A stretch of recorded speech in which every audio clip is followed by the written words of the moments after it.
شریف کی فضیلتیں بیان کرتے، رمضان المبارک کی اہمیت بیان کرتے، ایک مرتبہ اللہ کے محبوب مصطفیٰ جان رحمت صلی اللہ علیہ وسلم فرماتے ہیں، اے میرے صحابہ، اب تم پر ایک ایسا مہینہ جلوگر ہونے والا ہے کہ جس کی پہلی رات کی شان یہ ہے، جس کی پہلی رات کا مقام اور مرتبہ یہ ہے کہ جب ماہ رمضان کی پہلی رات آتی ہے تو آسمانوں کے دروازے کھول دیے جاتے ہیں، جنت کے دروازے کھول دیے جاتے ہیں، جہنم کے دروازے بند کر دیے جاتے ہیں، اور عرش کے نیچے سے ایک ہوا چلتی ہے، اور وہ ہوا جب رحمت کی ہوا چلتی ہے تو اللہ اس رات اپنے بندوں کو پیار کی نظر سے دیکھتا ہے، محبت کی نظر سے دیکھتا ہے، اور اللہ کی محبت کی نظر جس بندے پر پڑ جاتی ہے اللہ اس پر جہنم کی آگ کو حرام فرما دیتا ہے۔ میرے آقا صلی اللہ علیہ وسلم کے دیوانوں، وہ مہینہ آنے والا ہے، وہ رات آنے والی ہے،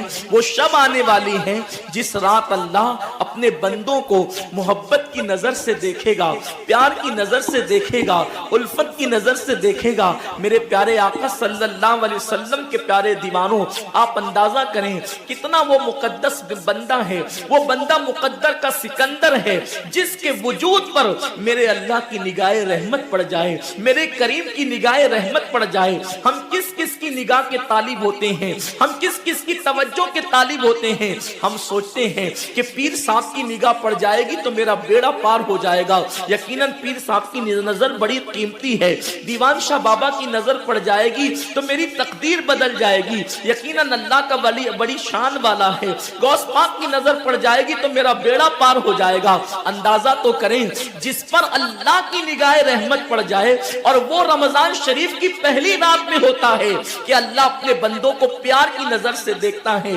اللہ اپنے بندوں کو محبت کی نظر سے دیکھتا ہے، اور خدا کی نگاہ رحمت جس پر پڑ گئی پھر اس کو جہنم کی آگ چھو نہیں سکتی، اس کو جہنم کی آگ جو ہے اس کو جلا نہیں سکتی۔ لیکن کتنے افسوس کی بات ہے، ماہ رمضان شریف کی ایسی برکت والی رحمتوں بھری رات آتی ہے، اور وہ پہلی رات آتی ہے، اور اس رات میں ہم کیا کر رہے ہوتے ہیں؟ اس رات میں ہمارا حال یہ ہوتا ہے کہ ہم ہوٹل پہ بیٹھ کر ٹائم پاس کر رہے ہوتے ہیں، اس وقت ہم گھروں کے اندر بیٹھے ہوتے ہیں اور وقت کو ضائع کر رہے ہوتے ہیں۔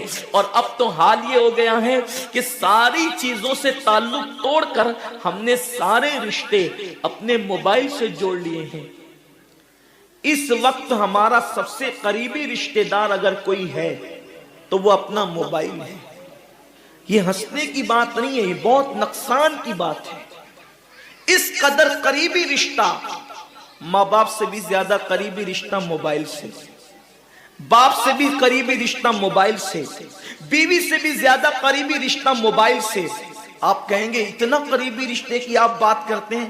ہم کہتے ہیں جو جتنا قریبی رشتہ دار ہوتا ہے اس پر توجہ اتنی زیادہ ہوتی ہے، اس سے پیار اتنا زیادہ ہوتا ہے، اس کی طرف توجہ اتنی زیادہ ہوتی ہے، اس سے لگن اتنا زیادہ ہوتا ہے۔ ہماری آنکھ ابھی بستر پر کھلی نہیں ہوتی اور ہم سیدھا ہاتھ اٹھا کر کے آدھی آنکھیں بند ہوتی ہے اور آدھی آنکھیں کھلی ہوتی ہے، اور ہم پہلے اپنے موبائل کی طرف ہاتھ بڑھاتے ہیں، کسی کا میسج تو نہیں آیا۔ میرے پیارے آقا صلی اللہ علیہ وسلم کے پیارے دیوانوں، امی کے پاس بیٹھے ہیں پھر بھی موبائل، بیوی کے پاس بیٹھے ہیں پھر بھی موبائل، والد کے پاس بیٹھے ہیں پھر بھی موبائل۔ حد تو یہ ہے کہ مسجدوں کے اندر بیٹھے ہیں پھر بھی موبائل۔ یقیناً اگر کام کے میسیجز ہو اور اگر کام اور ضروری چیز ہو، ٹائم دیکھنا ہو تو آپ یقیناً موبائل کو ہاتھ میں لیں، موبائل کوئی بری چیز نہیں ہے۔ لیکن انسان کتنا ڈوب گیا، عبادت کا سارا وقت انسان اپنے موبائل پر ضائع کرتا ہے۔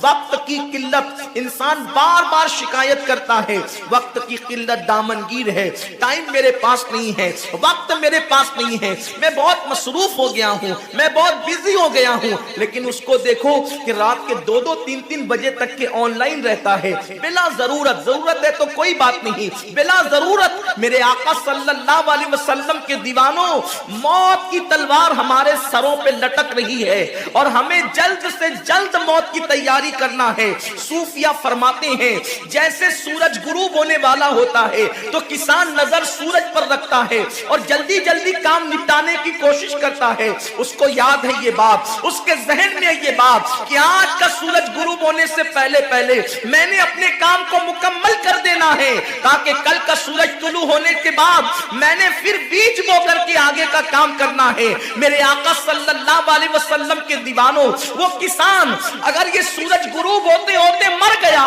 تو کل اس کا کام کوئی اور کر جائے گا، اس کا بیٹا بیج بوئے گا، اس کی بہو بیج بوئے گی، اس کی بیوی بیج بوئے گی، اس کے رشتہ دار بیج بوئیں گے۔ لیکن یاد رکھنا، اگر دنیا کے اندر ہماری زندگی کا سورج غروب ہو گیا تو پھر نیکیوں کا بیج ہماری جگہ کوئی نہیں بو سکتا۔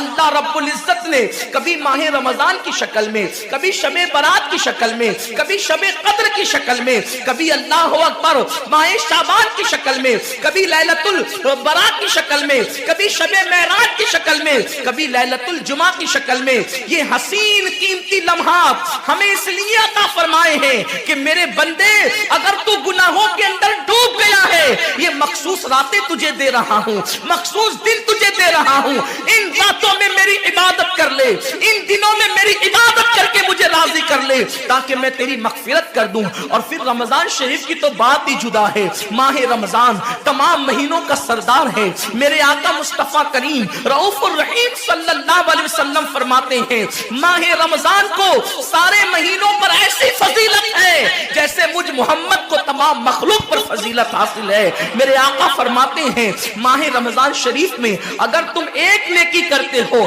تو اللہ تمہیں 70 کا ثواب عطا کرتا ہے، اور تمہارا خلوص بڑھ جاتا ہے تو اللہ تمہیں ایک نیکی کا 1000 عطا کرتا ہے، اخلاص اور بڑھتا ہے تو اللہ ایک نیکی پر تمہیں بے حساب ثواب عطا کرتا ہے، اس کا کوئی حساب ہی نہیں ہوتا۔ آقا کریم رؤوف الرحیم صلی اللہ علیہ وسلم فرماتے ہیں یہ ماہ رمضان کیا ہے؟ اللہ کے محبوب مصطفیٰ کریم صلی اللہ علیہ وسلم ماہ رمضان شریف کے روزوں کی اہمیت بیان کرتے ہوئے فرماتے ہیں کہ ماہ رمضان شریف کا ایک روزہ اگر کوئی چھوڑ دے اور پھر ساری زندگی اس کے بدلے میں روزہ رکھے تو ساری زندگی کے روزے اس ایک ماہ رمضان کے روزے کے برابر نہیں ہو سکتے۔ یہ ماہ رمضان شریف کے روزے کو فضیلت حاصل ہے، اور اللہ کے حبیب صلی اللہ علیہ وسلم فرماتے ہیں جو ماہ رمضان شریف میں عبادت کر کے اپنی بخشش نہیں کروا سکتا، اپنی مغفرت نہیں کروا سکتا، پھر اس کو کبھی موقع نہیں ملتا کہ وہ اپنی مغفرت کا سامان کرے۔ آقا کریم صلی اللہ علیہ وسلم فرماتے ہیں کہ سال بھر تک ماہ رمضان شریف کے لیے جنت کو آراستہ کیا جاتا ہے، جنت کو سجایا جاتا ہے، جنت کو سنوارا جاتا ہے، اور آقا کریم صلی اللہ علیہ وسلم فرماتے ہیں بڑی بڑی آنکھ والی حوریں اللہ کی بارگاہ میں عرض کرتی ہے میرے کریم ہمیں ان کی دلہن بنانا جو ماہ رمضان شریف میں تیری عبادت کرتے، ہمیں ان کے نکاح میں دینا جو ماہ رمضان شریف کی راتوں کو جگ کر کے تجھے منانے کی کوشش کرتے ہیں۔ آقا کریم صلی اللہ علیہ وسلم فرماتے ہیں اگر کوئی بندہ ماہ رمضان میں زنا سے بچے، شراب سے بچے، جھوٹ سے بچے، کسی کو تہمت لگانے سے بچے، اور ماہ رمضان شریف کا احترام کرتے ہوئے گناہوں سے بچے تو اللہ تبارک و تعالی ہر رات کے بدلے، رمضان شریف کی ہر رات کے بدلے 100 حوروں کے ساتھ اس کا نکاح فرمائے گا۔ یعنی 30 راتیں ہیں تو 100 حوروں کے ساتھ اس کا نکاح ہوگا۔ اور آقا کریم صلی اللہ علیہ وسلم فرماتے ہیں ماہ رمضان شریف کا احترام جو کرے اور احترام ماہ رمضان میں جو لغویات اور خرافات کو ترک کر دے، جو گناہوں کو چھوڑ دے، زنا کو، شراب کو، جھوٹ کو، بہتان تراشی کو چھوڑ دے، آقا فرماتے ہیں اس رمضان شریف کا احترام کرنے والے کے لیے اللہ نے جنت میں ایک ایسا محل بنایا ہے۔ اس محل کا حال یہ ہے کہ دنیا کے سارے اولین اور آخرین یعنی آدم سے لے کر آخری آنے والے تک انسان تک اگر سارے اس محل کے اندر داخل ہو جائے تو بھی اس محل کی اتنی ہی جگہ جگہ وہ لیں گے جتنی کی بکرے کی ران آپ کسی مکان کے اندر رکھتے ہیں تو بکرے کی ران کتنی جگہ گھیرتی ہے، بس تمام اولین اور آخرین اس محل کے اندر اتنی ہی جگہ گھیریں گے، یعنی وہ محل اتنا بڑا اللہ نے بنایا ہے اور وہ محل صرف ان کے لیے ہے جو ماہ رمضان کے احترام میں گناہوں کو ترک کر دیتے ہیں، گناہوں کو چھوڑ دیتے ہیں۔ میرے آقا صلی اللہ علیہ وسلم کے پیارے دیوانوں، لیکن افسوس ہم اور دنوں کی طرح ماہ رمضان شریف کی راتوں کو ضائع کر دیتے۔ تاجروں کا سیزن آتا ہے تو تاجر پہلے سے تیاری کرتے ہیں کہ اس سیزن کے اندر میں نے مالدار بننا ہے، اتنا مال میں نے کمانا ہے کہ پھر میں نے سارے سال گھر میں بیٹھ کر کے کھانا ہے۔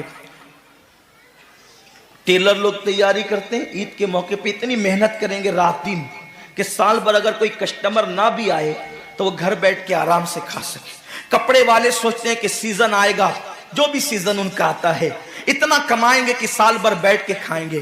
لوگوں، جیسے کپڑوں کا سیزن آتا ہے، ٹیلروں کا سیزن آتا ہے، پھلوں کا سیزن آتا ہے، ایک سیزن نیکیوں کا بھی آتا ہے، ایک سیزن مغفرت کا بھی آتا ہے، ایک سیزن جنتی بننے کا بھی آتا ہے، ایک سیزن اللہ کو راضی کرنے کا بھی آتا ہے۔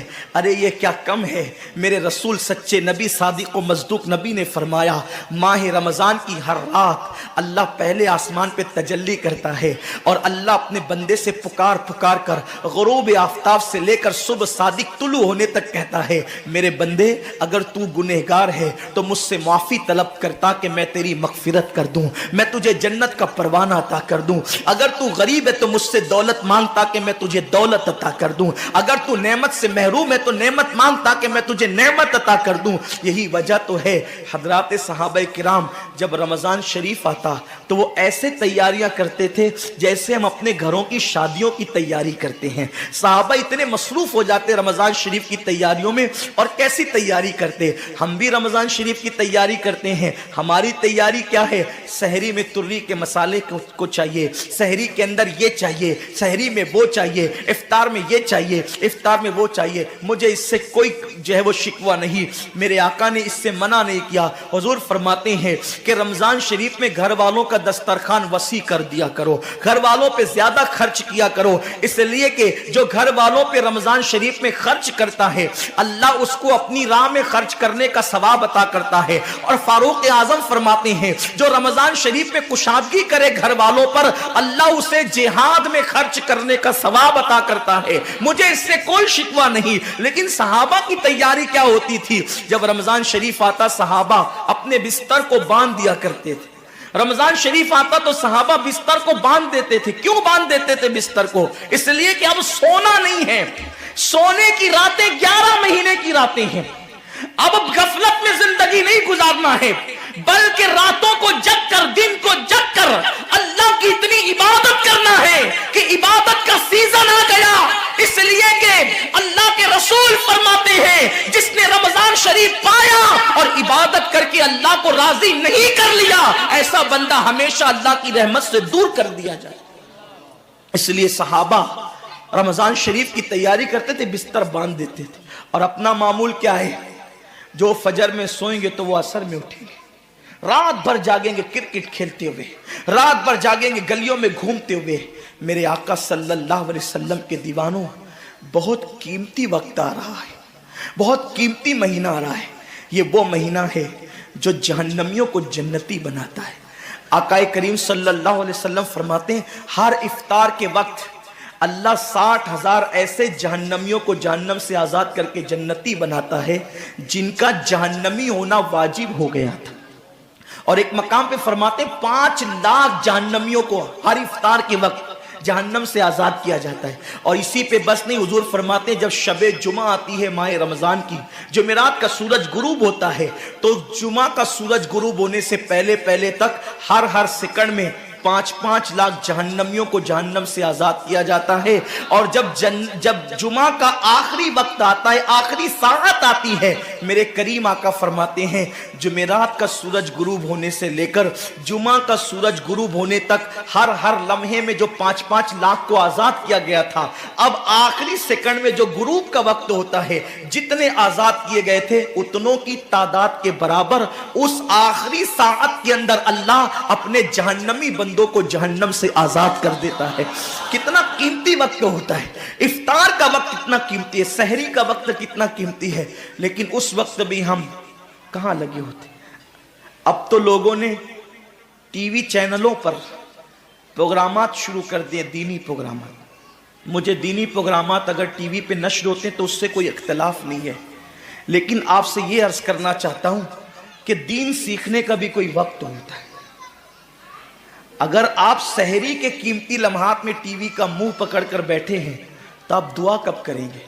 افطار کے وقت آپ واٹس ایپ پر لگے ہیں تو اللہ سے مانگیں گے کب؟ ساری زندگی سسکیاں لے رہے ہو، ساری زندگی تڑپ رہے ہو، اور جب مانگنے کا وقت آتا ہے، مصیبتوں سے نجات طلب کرنے کا وقت آتا ہے، ہم کہاں ٹائم ضائع کرتے ہیں۔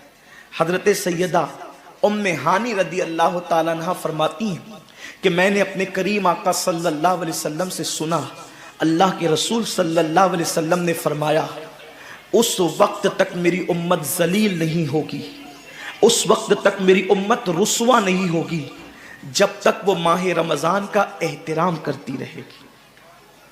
جب تک امت محمدیہ ماہ رمضان کا احترام کرے گی انہیں دنیا کی کوئی طاقت ذلیل و رسوا نہیں کر سکے گی، اور جب میری امت ماہ رمضان شریف کے احترام کو، تعظیم کو ترک کر دے گی اس وقت میری امت ذلیل اور رسوا کر دی جائے گی۔ آج لوگ سیریا کی تباہی پر ماتم کر رہے ہیں، آج لوگ یمن کی گھروں کو آگ میں جلنے کے حوالے سے بے قراری کا اظہار کر رہے ہیں، آج لوگ ہندوستان میں مسلمانوں کا حال زار دیکھ کر افسوس کر رہے ہیں۔ بڑے بڑے اسکالر مفکرانہ تقریر کرتے ہیں، امت کا حال کیا ہے، امت کا حال کیا ہے، امت ذلیل کیوں ہو رہی ہے، امت رسوا کیوں ہو رہی ہے۔ آصفہ کی آبرو پر آنسو بہانے والوں کبھی احساس بھی کیا کہ یہ امت کی ذلت کی وجہ کیا ہے؟ ایک ننھی سی آصفہ کی اگر آبرو جاتی ہے تو وہ کشمیر کے کسی ننھی سی بچی کی آبرو نہیں گئی بلکہ پوری امت محمدیہ کی آبرو سے کھیلا گیا۔ امت کی ایک بیٹی کی آبرو، اللہ کے حبیب صلی اللہ علیہ وسلم نے، میرے آقا نے ارشاد فرمایا میں نے اپنی امت کی بیٹیوں کی عزت کو کعبے سے بلند کر دیا ہے۔ وہ دنیا کی اور قومیں ہوگی جو اپنی بیٹیوں کی آبرو کا نیلام کر کے اپنے تخت و تاج کے لیے سامان کرتی ہے، یہ مسلمان قوم ہے جو اپنی جانوں کو قربان کر کے اپنی امت کی، اپنی قوم کی بیٹیوں کی عزت کی حفاظت کرنا جانتی ہے۔ میں آبرو لوٹنے والوں سے مخاطب نہیں ہوں، اس لیے کہ مجمع آبرو لوٹنے والوں کا نہیں ہے۔ جو سن رہے میں ان سے بات کرنا چاہتا ہوں، جن تک میری آواز پہنچ نہیں سکتی میں ان سے مخاطبت نہیں کرنا چاہتا۔ اہل سیاست کے معاملات جانے، ظالم اپنے ظلم کے انجام کو پہنچنے کے لیے تیار رہے، کفر کردار تک کے کافر اپنے کفر کے انجام کو پہنچنے کے لیے تیار رہے۔ میں نے ان سے کوئی گفتگو نہیں کرنا، لیکن آج کسی قوم کی بیٹی کی اگر آبرو کو لوٹ کر کے امت کو ذلیل کرنے کی کوشش کی جا رہی ہے، اگر تمہارے گھروں کو جلا کر تمہیں بے گھر کرنے کی کوشش کی جا رہی ہے، اگر تمہیں تباہی کے دہانے پر پہنچانے کی کوشش کی جا رہی ہے، اگر تمہیں غربت کی سطح سے نیچے گرا کر تمہارے ایمان کو چھیننے کی کوشش کی جا رہی ہے، تو کب تک دوسروں پر انگلی اٹھاتے رہو گے؟ میری قوم کے جوانوں، اللہ کے حبیب نے آج سے 1450 سال پہلے تمہاری ذلت و رسوائی کا سبب بیان کیا۔ اقبال رونا روتے ہیں، وائے ناکامی متائے کارواں جاتا رہا، کارواں کے دل سے احساس زیا جاتا رہا۔ ماہ رمضان میں شراب کے اڈوں کو آباد کرنے والے، ماہ رمضان میں زنا کے اڈوں کو آباد کرنے والے، ماہ رمضان میں چھپ چھپ کر کھانے والے، ماہ رمضان میں اللہ اکبر اپنے ہاتھوں کی انگلیوں سے انٹرنیٹ کے جو ہے وہ بٹن کو چھیڑ کر کے زنا کے مناظر دیکھنے والے، اپنے ماں باپ کا دل دکھانے والے، لوگوں پہ ظلم کرنے والے، نماز کے اوقات میں بستر کی پہ سکون کی نیند سونے والے، دل کھول کر، کان کھول کر، اپنے ایمان کے کانوں سے، اپنی غیرت کے کانوں سے، اپنے دل کے کانوں سے میرے نبی کی اس حدیث کو سن لو۔ اللہ کے حبیب صلی اللہ علیہ وسلم فرماتے ہیں میری امت کو اس وقت تک کوئی رسوا نہیں کر سکے گا، میری امت کو اس وقت تک کوئی ذلیل نہیں کر سکے گا جب تک امت ماہ رمضان شریف کا احترام کرتی رہے گی۔ حضرت ام ہانی نے پوچھا یا رسول اللہ ماہ رمضان شریف کا احترام کرنا کیا ہے اور رمضان شریف کا حق ضائع کرنا کیا ہے؟ آقا فرماتے ہیں جو رمضان شریف میں بھی کبیرہ گناہوں میں مبتلا ہوتے ہیں وہ رمضان شریف کے حق کو ضائع کرتے ہیں، اور جو رمضان شریف کے حق کو ضائع کر دے پھر اس وقت امت کو ذلت و رسوائی سے دنیا کی کوئی طاقت بچا نہیں سکتی۔ آج ماہ رمضان شریف کا احترام کیا ہو رہا ہے؟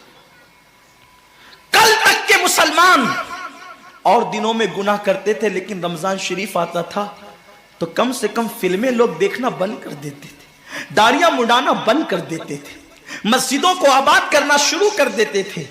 اب تو لوگ کس قدر بے باک ہو گئے، کس قدر نڈر ہو گئے کہ رمضان شریف میں بھی لوگ اپنے آپ کو گناہوں سے نہیں روکتے، بلکہ میری قوم کا جوان بڑے دھڑلے سے کہتا ہے یار اپنے سے روزہ نہیں رکھا جاتا، اس لیے کہ ہمیں تو گٹکے کی عادت ہے، ہمیں تو پان کی عادت ہے، ہمیں تو سگریٹ کی عادت ہے۔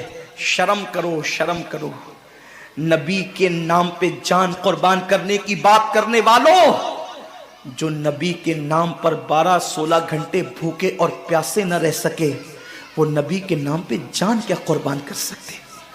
اور جب سے تم نے احترام رمضان المبارک ترک کر دیا تمہاری آبرو کو لوگوں نے کھیل بنا لیا، اور اب تو لوگوں کو احساس گناہ بھی نہیں رہا، احساس جرم بھی نہیں رہا۔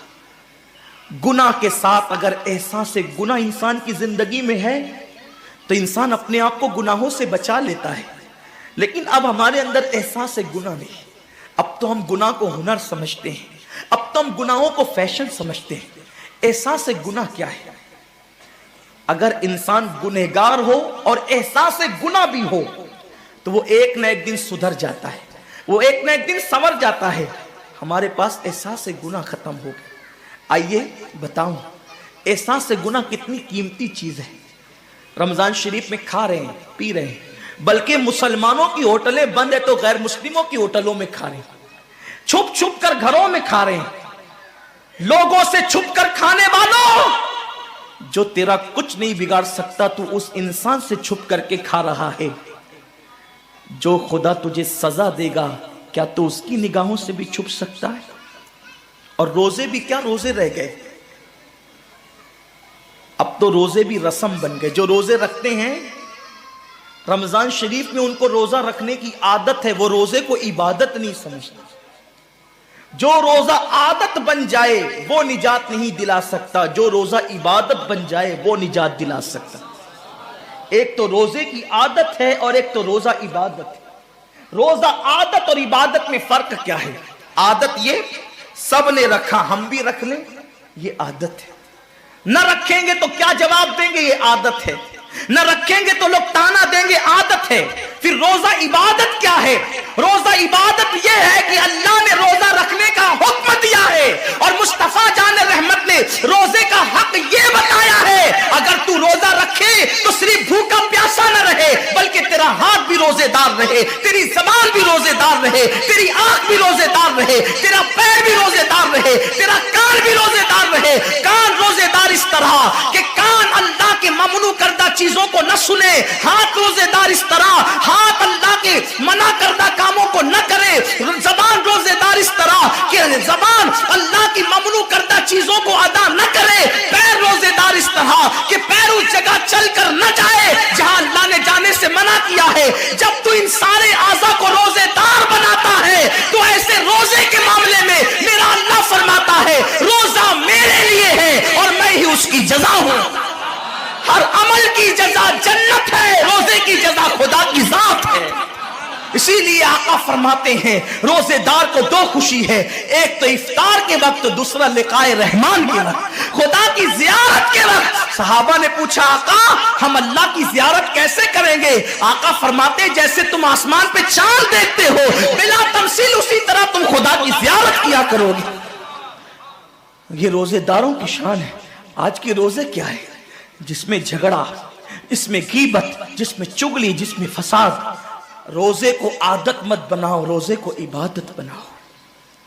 احساس مٹ گیا، عبادتوں کا احساس مٹ گیا، گناہوں کا احساس ختم ہو گیا۔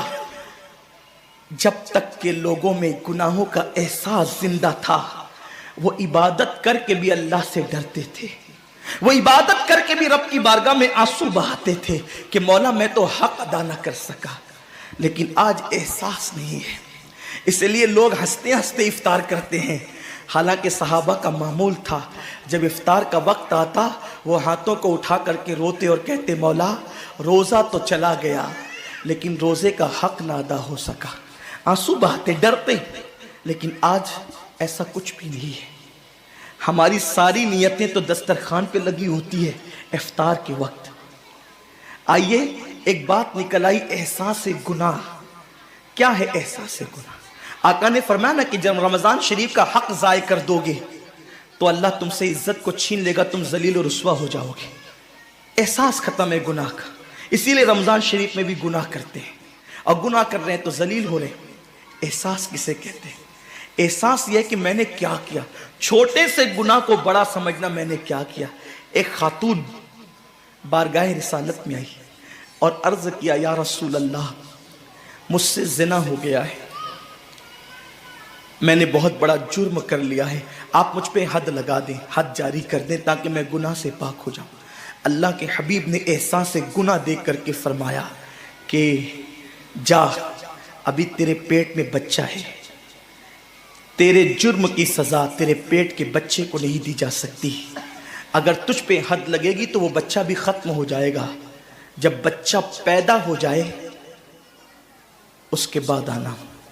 بچہ پیدا ہو گیا تو وہ لے کر کے آئی، آقا فرماتے ہیں تیری جان چلی جائے گی تو اس کی پرورش کون کرے گا، اس کو دودھ کون پلائے گا؟ جا اس کو دودھ پلا اس وقت تک جب تک یہ کھانے نہ لگے۔ وہ بچے کو 2 سال تک دودھ پلاتی رہی، اور جب بارگاہ رسالت میں آئی تو بچے کے ہاتھ میں روٹی کا ٹکڑا دے کر کے آئی۔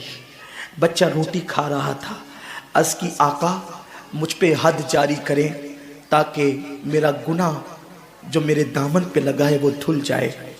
حضور نے 3 مرتبہ اس کو اپنے دروازے سے ٹالا، اگر کوئی دوسرا ہوتا اس کو ڈھیل دی جاتی تو وہ بھاگ جاتا، دوبارہ پلٹ کرنا آتا، لیکن احساس گناہ تھا، گناہ کا احساس تھا کہ یہاں گناہ مٹ جائے تاکہ وہاں جواب دینے سے بچ جاؤں۔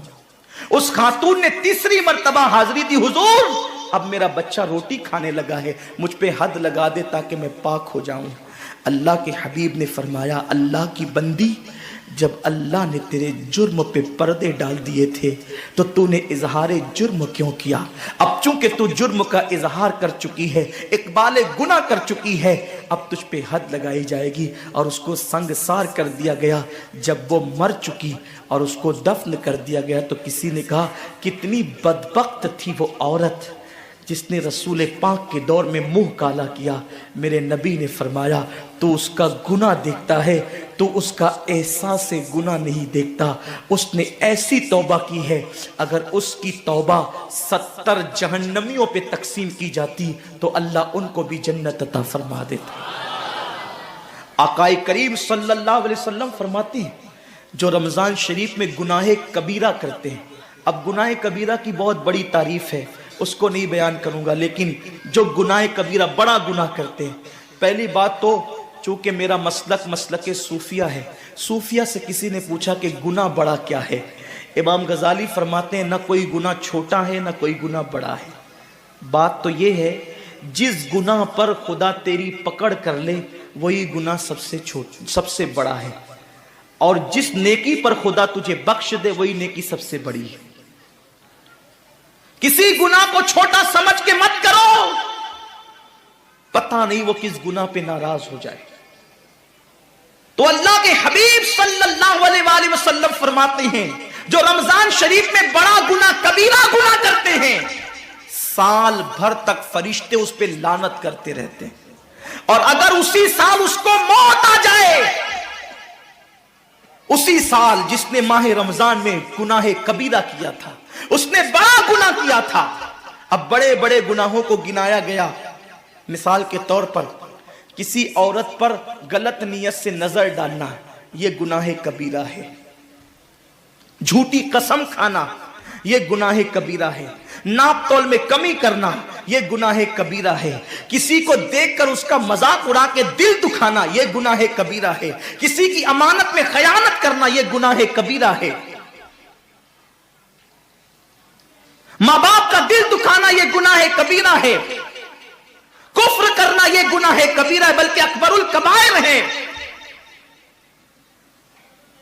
70 کی فہرست امام سیوطی نے گنائی ہے، اور پھر 70 کی فہرست گنانے کے بعد فرماتے ہیں 70 پر یعنی 1 2 3 4 والا 70 نہیں، بلکہ اللہ کے حبیب نے یہاں جو 70 فرمایا ہے یہ 70 گنتی والا 70 نہیں ہے، بلکہ کثرت بتانے کے لیے 70 ہے۔ جیسے کہ ہم کہتے ہیں نا میں نے تجھے 50 بار سمجھایا تو نہیں مانا، میں 100 بار تیرے گھر آیا تو نہیں ملا، تو اس کا مطلب یہ نہیں کہ 99 کے بعد ایک جو ملا کر کے آتا ہے وہ 100 نہیں، گنتی کا 100 نہیں، یہاں 100 بتانا کثرت بتانے کے لیے ہے، یہاں 50 کہنا کثرت بتانے کے لیے ہے۔ تو اللہ کے حبیب فرماتے ہیں 70 بڑے گناہ ہیں، یعنی اتنی طویل تعداد میں اتنی کثرت سے ہے بڑے گناہ کہ تم ان کو شمار نہیں کر سکتے، بس اتنا کہ جس گناہ پہ خدا ناراض ہو جائے وہ بڑا گناہ۔